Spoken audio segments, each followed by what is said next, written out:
오늘 이 본문의 말씀은 출애굽기 20장에서 12절에서 24절 말씀인데요. 내 부모를 공경하라. 여기서 이렇게 그쳐도 되는데 주님께서는 그렇게 하면, 부모님을 공경하면 하나님께서 우리들에게 주신 이 축복의 땅에서 우리들의 생명이 길리라. 여러분, 오래 살면 저주가 되는 게 있고 오래 살수록 복이 되는 게 있습니다. 하나님이 우리들에게 주신 땅에서 오래 사는 거예요. 하나님께서 우리들에게 주신 땅, 이 땅은 하나님 나라를 상징합니다. 그러므로 하나님 나라에서 우리는 영원히 하나님과 함께 사는 거예요. 그래서 이것은 축복입니다. 그렇지만 정말 이 세상에서 모진 목숨 끊어지지 않고 너무 오래 가는 그것은 복이라고 보기는 좀 그렇습니다.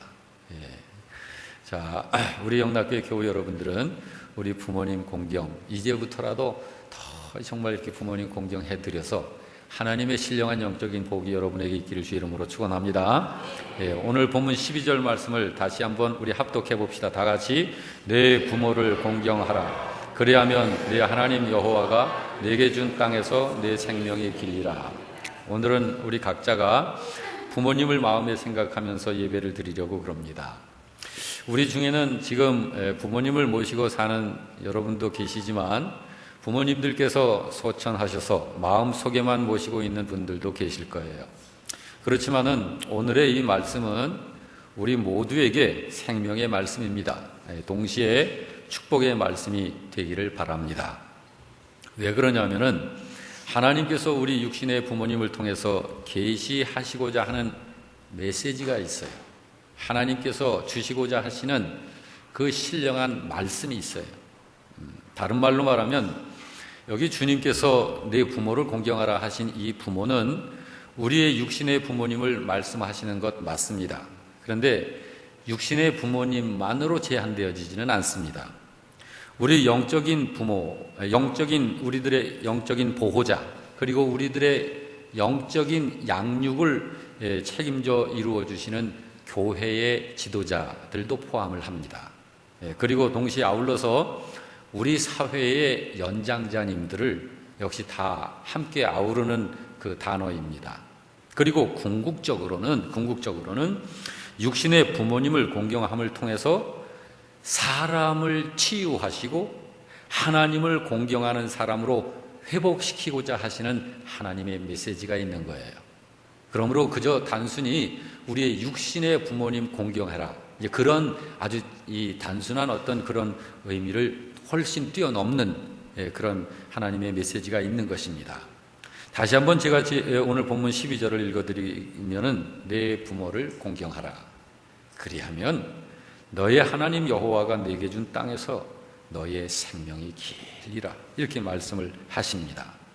이 말씀에서 우리가 알 수 있는 것은 부모님들은 공경받으실 권리가 있으세요. 우리는 그거 인정해야 합니다. 그리고 자녀들은 부모님을 공경할 의무가 있는 거예요. 권리와 의무입니다. 근데 저는 하나님께 참 감사하고 공평한 것이, 저희들은 사실은 자녀로 태어났습니다마는 살면서 꼭 부모가 한 번 됩니다.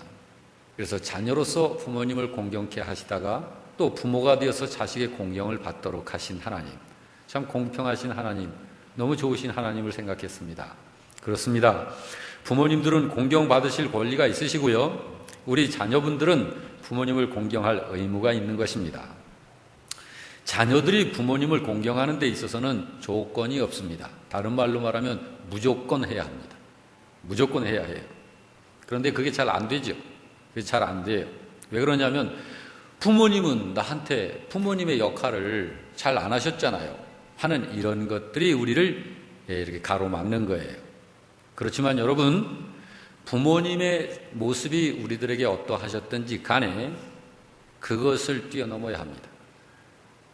부모님들이 혹시 우리들에게 잘 못하신 부분이 있어도 우리는 부모님 공경해야 합니다. 여러분, 부모님 공경하고 싶은 마음이 잘 안 생기는 경우도 특별한 부분들은 있어요. 그렇지만 억지로라도 해야 합니다. 부모 공경은 억지로라도 해야 해요. 그러면 결과가 아주 선합니다. 옛날 이조 시대에 임금님이 민정을 살피기 위해서 대궐을 나섰답니다. 그런데 마침 그때 오랫동안 병석에 누워있는 연세 많이 드신 어머니가 아들에게 이런 부탁을 하시는 거예요. 아들아, 내가 죽기 전에 임금님의 용안을 멀리서라도 좀 뵙고 죽었으면 좋겠구나. 그래서 이 아들이 왕이 오시는 그날을 기다렸다가 어머니를 업고 길가에 나가서 임금님이 지나가실 때 잘 보이도록 업고 서 있었대요. 임금님이 길을 지나가다가 이 광경을 보고는 신하를 통해서 자초지정을 전부 들은 후에 그 자식의 효성에 감동을 받아서 금 100냥과 쌀 100석을 상으로 내렸다고 그럽니다. 여러분, 효도는 이렇게 잘하는 거예요. 그런 게 좋은 거예요. 해야 하는 거예요. 이 이야기가 온 장안에 퍼지게 됐는데 어느 마을에 불효자 한 자녀가 이번에는 돈을 벌기 위해서 그 효자 자녀가 왕한테 하사받은 그 이 돈과 이 재물이 너무 탐이 난 거예요. 그래서 이번에는 어머니가 원치도 않는데도 이 불효자가 억지로 어머니를 얻고 나가서 왕을 뵙도록 했다는 거예요. 그런데 왕이 이번에도 그를 불러서 상으로 금 100냥을 내렸다고 그럽니다. 그러자 신하들이 왕에게 말하기를 전하, 이놈은 불효자로 소문난 놈입니다. 이놈은 효도로 하는 게 아니고 왕 전하에게 돈을 벌기 위해서 억지로 어머니를 업고 나온 놈입니다. 그러니 벌을 주셔야 옳을 줄로 사료됩니다. 자, 근데 이때 임금이 하는 말이 얘들아, 효도는 흉내만 내도 효도가 되는 것이니라. 그런 거로 상을 내려라. 이렇게 어진 임금님이 상을 내리셨대요. 그렇습니다. 효는 흉내만 내어도 효가 되는 거예요. 효도는 흉내만 내도 효가 되는 거예요. 억지로라도 해야 하는 것이 우리의 부모님을 공경하는 일입니다. 자, 여러분, 이 한 문헌에서는 이렇게 기록했습니다.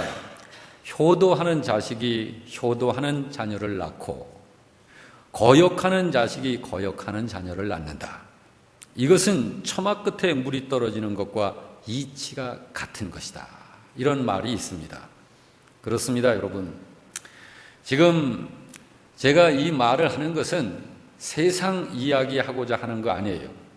우리로 하여금 부모님을 공경하도록 하신 것은 하나님의 계획이고, 그래서 하나님께서 하나님의 자녀들에게 삶의 규범으로 주신 것이 바로 삶의 규범으로 주신 내용 중에 하나가 부모 공경이라는 말씀입니다. 여러분, 하나님께서 하나님의 백성, 곧 여러분과 저와 같이 이렇게 구원받은 성도들에게 생활 규범으로 주신 것을 십계명이라고 그럽니다. 그런데 그 십계명을 보면 1계명부터 4계명은 하나님과의 관계에서 지켜져야 할 계명을 말씀한 거예요. 그리고 5계명에서부터 10계명까지는 사람과의 관계에서 지켜져야 할 그런 계명입니다. 그런데 사람과의 관계에서 지켜져야 할 계명 중에 가장 우선하는 것으로 말씀하신 것이 부모 공경입니다. 하나님께서 이 계명이 얼마나 중요한지, 이 10계명을 주실 때 이 계명이 얼마나 중요한지 우리가 하나님께서 이 명령을 주실 때 장면을 잠깐 볼 필요가 있습니다. 오늘 본문 18절에서 20절 말씀을 우리 함께 좀 합독하겠습니다. 다 같이. 뭇 백성이 우레와 번개와 나팔 소리와 산의 연기를 본지라. 그들이 볼 때 떨며 멀리 서서 모세에게 이르되 당신이 우리에게 말씀하소서. 우리가 들으리이다. 하나님이 우리에게 말씀하지 말게 하소서. 우리가 죽을까 하나이다. 모세가 백성에게 이르되 두려워하지 말라. 하나님이 임하심은 너희를 시험하고 너희로 경외하게 하여 범죄하지 않게 하려 하심이라 말씀했습니다. 자, 이 말씀은 하나님이 이스라엘에게 십계명을 주실 때의 광경을 묘사한 그런 모습입니다. 우레와 번개와 나팔 소리가 있고 산에서는 연기가 피어오르는 장엄한 이런 모습입니다. 근데 이 모습이 이렇게 일어나면서 이스라엘 백성들이 두려워 떨면서 다가가지를 못하는 거예요. 무서워서, 두려워서. 그만큼 하나님의 임재하심이 이랬습니다. 하나님께서 이런 모습으로 임재하신 이유는 20절에서 그 이유를 밝히고 있습니다. 뭐라고 그러시냐면은 교회로 하여금 하나님을 경외하고 죄를 범하지 못하도록 하기 위해서, 죄를 범하지 않도록 하기 위해서 하나님께서 이렇게 두려움의 모습으로 임재하셨다고 그렇게 기록하는 것입니다.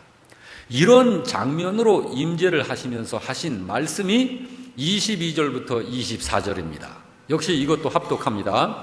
여호와께서 모세에게 이르시되 너는 이스라엘 자손에게 이같이 이르라. 내가 하늘로부터 너희에게 말하는 것을 너희 스스로 보았으니 너희는 나를 비교서 은이나 금으로나 너희를 위하여 신상을 만들지 말고 내게 토단을 쌓고 그 위에 내 양과 소로 내 번제와 화목제를 드리라. 내가 내 이름을 기념하게 하는 모든 곳에서 내게 임하여 내게 복을 주리라 하셨습니다. 자, 이 말씀을 하셨는데 이게 무슨 말씀입니까? 이 말씀이. 자, 이 말씀은 몇 가지 의미가 있습니다. 첫째로는 믿음 생활을 어떻게 해야 하는지를 일러주신 말씀이에요. 다시 말해서 10계명을 삶의 본질로 하라는 말씀입니다. 이 의미가 그런 거예요. 또 하나의 의미는 그런 10계명을 삶의 본질로 하면서 살다가 실수하고 잘못을 범하게 되었을 때는 하나님 앞에 나와서 희생제물과 화목제물을 드리면서 다시 하나님과 관계를 회복하라는 거예요. 이 말씀이 그런 의미입니다. 그렇게 하면 하나님께서 복을 부어주시겠다는 거예요. 자, 좀 더 이 말씀을 다시 보겠습니다. 지금 방금 제가 설명드린 그 말씀을 이제 여러분 들으셨으니까 그 말씀의 의미를 생각해 가면서 이 말씀을 다시 한번 합독합니다. 여호와께서 모세에게 이르시되 너는 이스라엘 자손에게 이같이 이르라. 내가 하늘로부터 너희에게 말하는 것을 너희 스스로 보았으니 너희는 나를 비교서 은으로나 금으로나 너희를 위하여서 신상을 만들지 말아라. 내게 토단을 쌓고 그 위에 내 양과 소로 내 번제와 화목제를 드리라. 내가 내 이름을 기념하게 하는 모든 곳에서 내게 임하여 복을 주리라 하신 것입니다. 자, 이제 여러분 이해가 되셨을 테니까 이제 좀 더 한 걸음 더 나아가 보십시다. 하나님이 이스라엘 백성에게 명하신 것이 뭐죠? 이 말씀 속에서 보면 하나님이 이스라엘 백성들에게 명하신 것, 첫째로는 아무 것으로도 이 세상에 있는 그 어떤 것으로도 하나님이라 하면서 신상을 만들지 말라는 거예요. 하나님을 생각하면서 하나님이라고 이렇게 생각하고 이것이 하나님이라 하면서 신상을 만들지 말아라. 그러면서 하나님을 섬기라는 거예요. 자, 그러면 하나님을 어떻게 섬겨야 합니까, 우리가? 보통 어떤 것들이 정해지고 어떤 것들이 지금 형상화되고 어떤 그런 것들이 지금 그려져야 이렇게 어떤 그 종교적 행위를 할 수 있는데 아무 것으로도 신상을 만들지 말라고 말씀하셔요. 그러면서 하나님을 섬기라 하시는데 그러면 하나님을 우리가 어떻게 섬겨야 되죠? 그것이 10계명 중에 1계명부터 4계명의 내용이 그걸 일러주신 거예요. 자, 그것을 오늘도 여기에서 우리 한번 합독해 보겠습니다. 다 같이. 나는 너를 애굽 땅 종되었던 집에서 인도하여 낸 네 하나님 여호와니라. 너는 나 외에는 다른 신들을 내게 두지 말라. 너를 위하여 새긴 우상을 만들지 말고 또 위로 하늘에 있는 것이나 아래로 땅에 있는 것이나 땅 아래 물속에 있는 어떤 형상도 만들지 말며 그것들에게 절하지 말며 섬기지 말라. 나 내 하나님 여호와는 질투하는 하나님인즉 나를 미워하는 자의 죄를 갚되 아버지로부터 아들에게로 3, 4대까지 일게 하거니와 나를 사랑하고 내 계명을 지키는 자에게는 1000대까지 은혜를 베푸느니라. 너는 내 하나님 여호와의 이름을 망령되이 부르지 말라.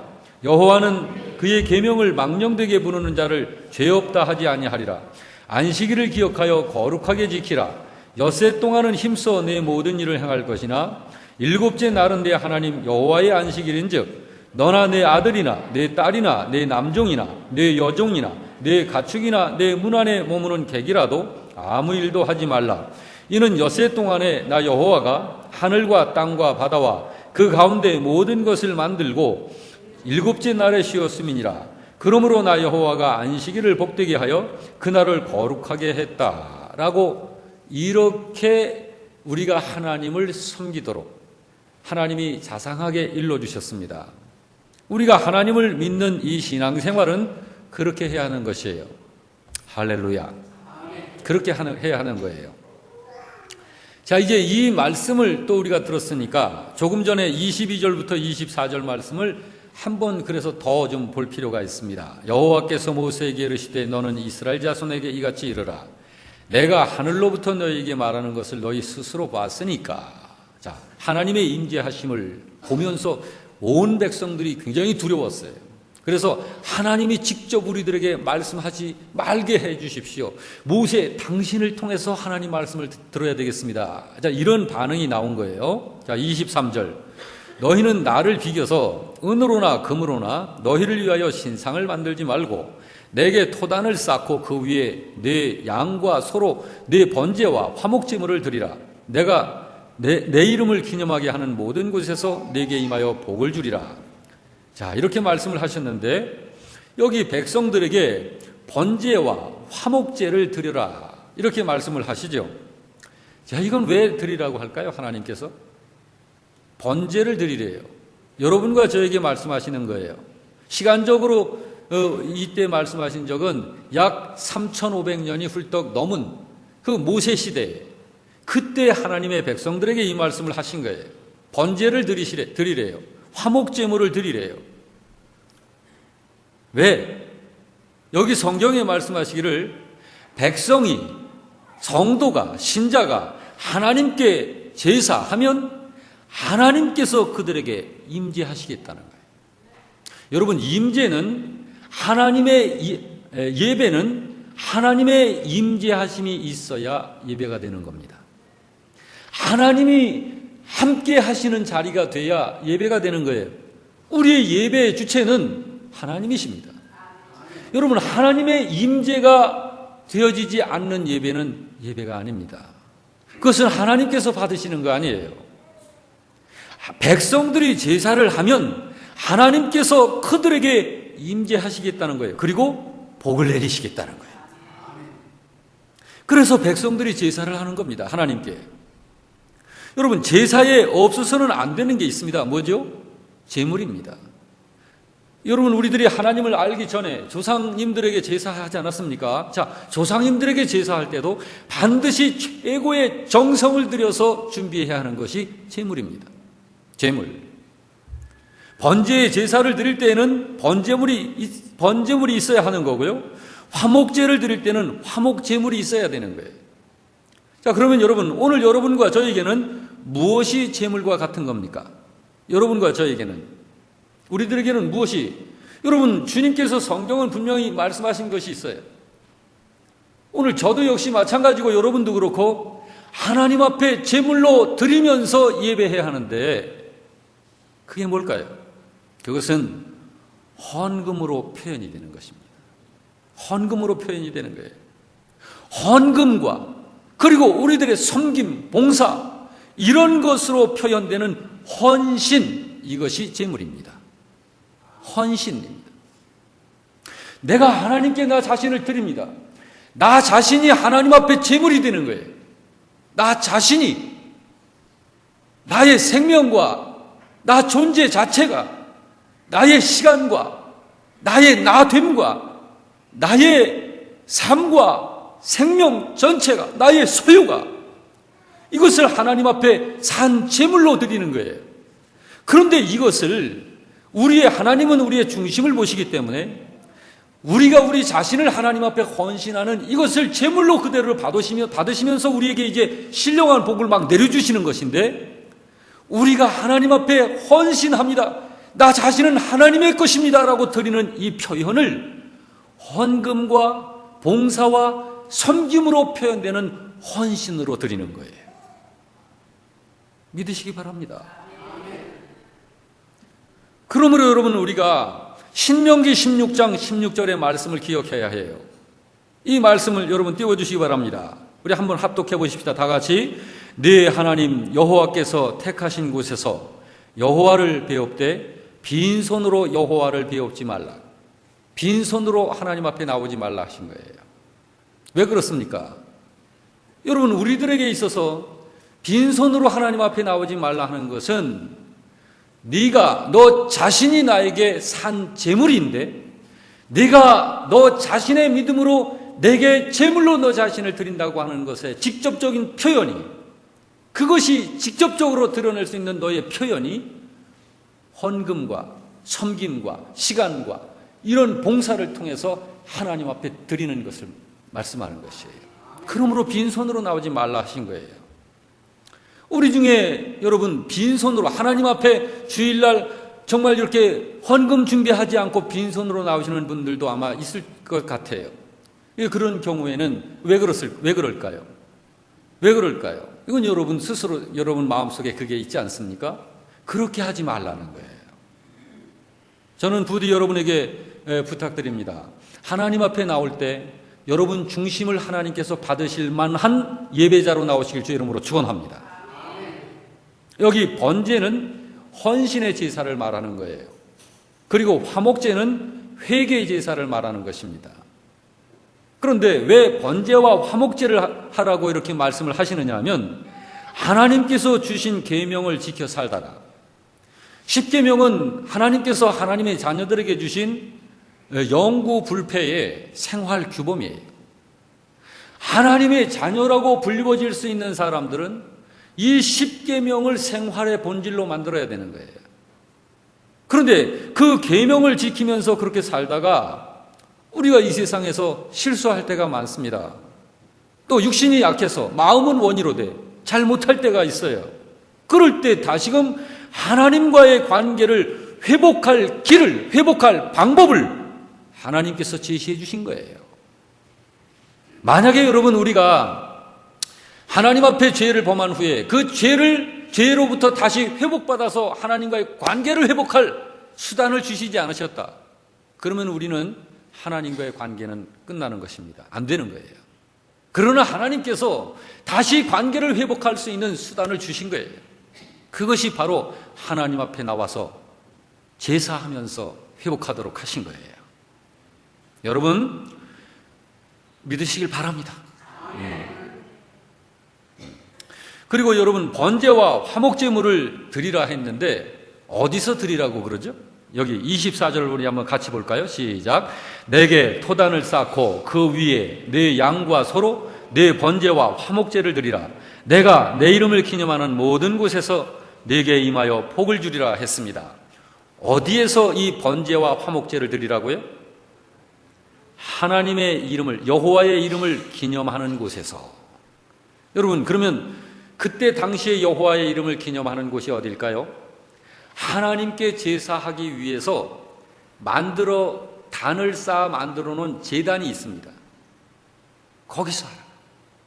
그 제단은 그래서 언제든지 하나님의 이름을 기념하는 곳이에요.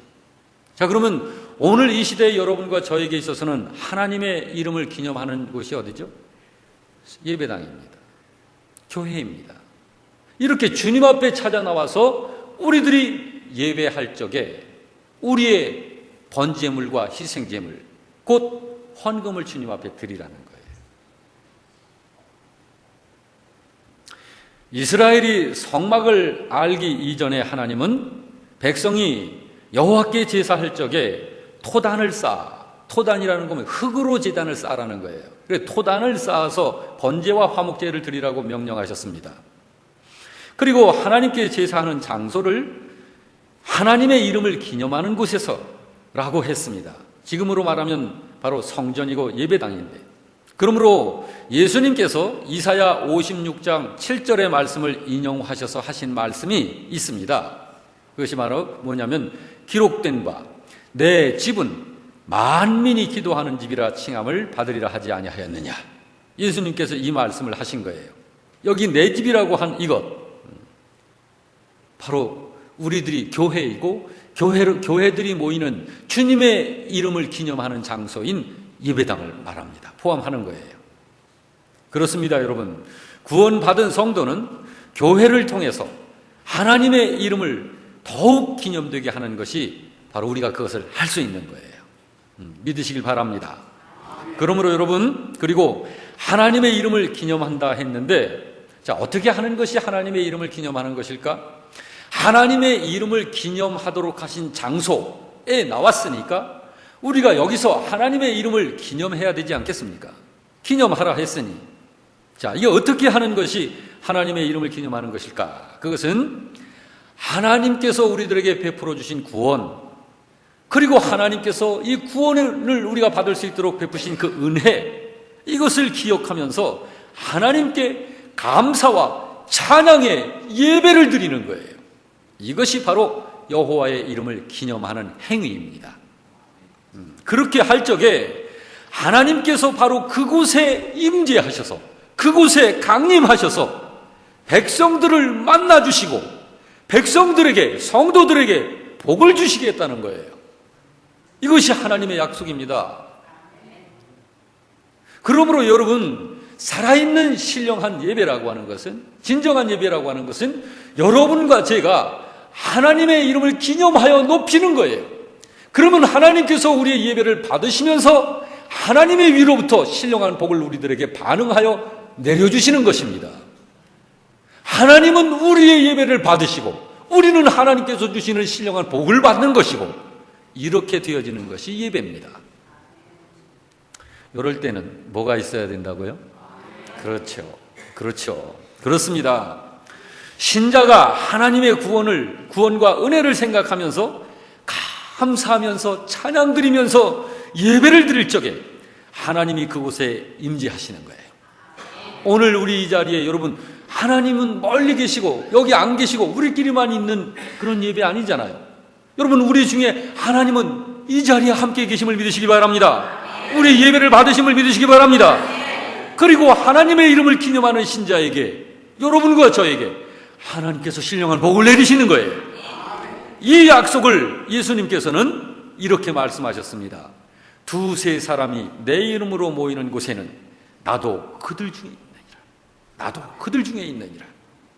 사랑하는 성도 여러분, 우리가 그런 신자가 되었고 또 앞으로도 그런 신자로서 우리의 믿음이 계속해서 커나가야 됩니다. 자, 말씀을 이제 좀 마치고, 말씀을 좀 이제 하나 더 소개해드리고 마칠까 하는데요. 어느 부모님이 자식에게 보낸 편지를 이렇게 한 통 소개를 하려고 그럽니다. 제가 오늘 이렇게 말씀을 드린 것은 10계명을 하나님께서 명령으로 주셨는데, 이거는 여러분과 저의 이 세상을 살 때, 아니 이 세상뿐만 아니라 우리들이 영원히 이 삶의 본질로 삼아야 할 규범이에요. 하나님께서 주신. 근데 그 10계명을 주실 적에 이것이 얼마나 소중했는지 하나님께서 임재하셔서 친히 말씀으로 주실 적에 온 백성들이 굉장한 두려움과 무서움을 느꼈다. 왜 하나님께서 그렇게 임재하셔서 이 말씀 10계명을 주셨냐면은 이 말씀이 그만큼 그렇게 중요하기 때문입니다. 그런데 그 10계명의 말씀 중에 부모님을 공경하라는 말씀이 있다는 것을 제가 말씀드린 거예요. 여러분, 우리 부모님 공경은 반드시 해야 합니다. 믿음으로 해야 하는 거예요. 자, 어느 부모님이 자식에게 보낸 편지, 제가 읽어드릴 터이니 한번 눈으로 보시기 바랍니다. 내 사랑하는 아들, 딸들아, 언젠가 우리가 늙어 약하고 지저분해지거든 인내를 가지고 우리를 이해해다오.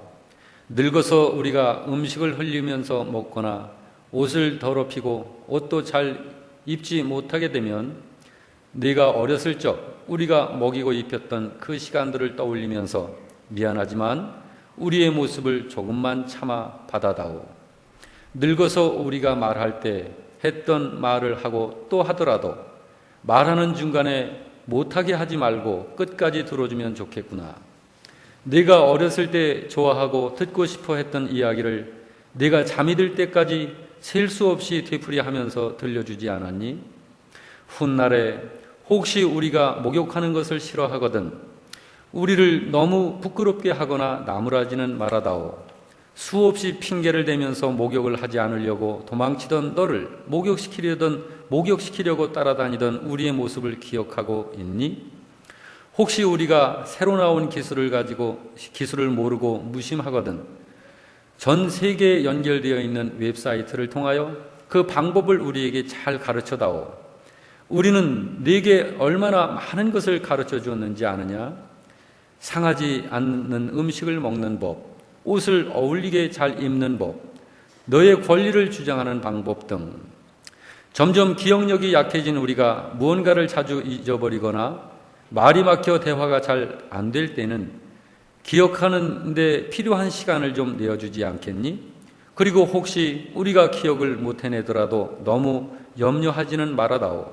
왜냐하면 그때 우리에게 가장 소중한 것은 너와의 대화가 아니라 우리가 너와 함께 있다는 것이고 우리의 말을 들어주는 네가 있다는 것이 중요하기 때문이란다. 또 우리가 먹기 싫어하거든 우리에게 억지로 먹이려고 하지 말아다오. 언제 먹어야 하는지 혹은 먹지 말아야 하는지는 우리가 잘 알고 있단다.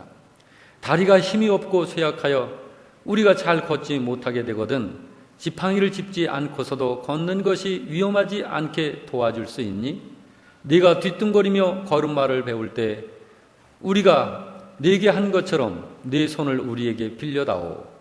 그리고 언젠가 나중에 우리가 더 이상 살고 싶지 않다고 말하면 우리에게 화내지 말아다오. 너도 언젠가 우리를 이해하게 될 테니 말이다. 노인이 된 우리의 나이는 그냥 단순히 살아온 것을 이야기하는 것이 아니라 우리가 어떻게 생존해 있는가를 말하고 있음을 이해해다오.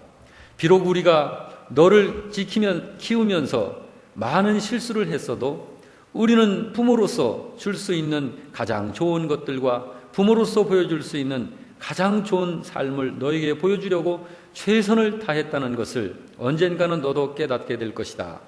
사랑하는 아들, 딸들아, 네가 어디서 있든지 어디에 있든지 무엇을 하든지 너를 사랑하고 너의 모든 것을 사랑한단다 하는 어느 부모님의 자식을 향한 편지였습니다.